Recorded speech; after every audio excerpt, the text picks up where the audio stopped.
وانا دايما بقول معانا قوة عظمى في ايد المصريين لبناء مشروع النهضة هي الدين. لان انت هتبني نهضة مادية محتاجة اساس اخلاقي ودوافع روحية وقيم حاكمة لمشروع النهضة. انت الارض اللي هبطت فيها ديانات السماء الثلاث.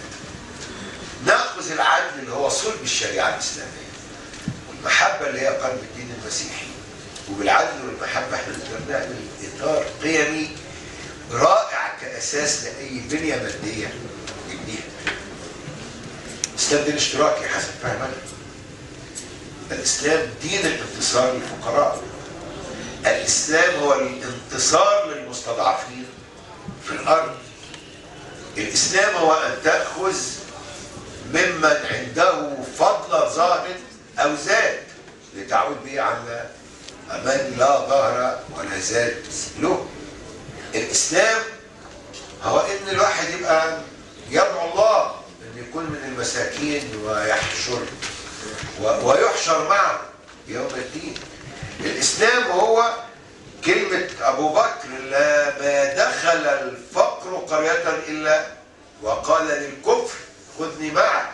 اللي عاوز الناس تبقى مسلمة ينقذها من الكفر الذي يجلبه الفقر، يعني ينقذ الناس من الفقر. انا نفسي الناس تروح الجامع او الكنيسة تصلي عشان يعني تشكر ربنا على جمال الحياة، مش تشكوله من ظلم الحياة. الاسلام السياسي اللي بيبان لنا دلوقتي في الاحزاب دي ذو طابع يميني رأسمالي، يكاد يدعو لرأسمالية سوق متوحشة تنهش المصريين باسم الدين.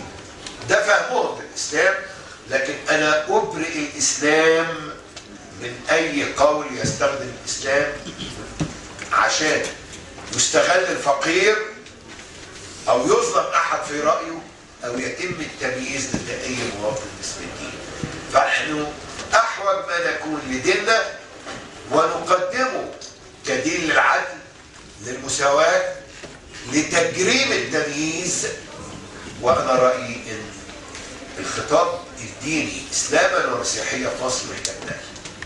عشان كده احنا دايما بنتكلم عن يا ريت الأزهر، نريد أزهرا مستقلا قويا هو يبقى بيقدم الخطاب الذي يعبر عن إسلام معتدل، مش إسلام جماعات ترى التشدد الذي لا يعبر عن جوهر الإسلام.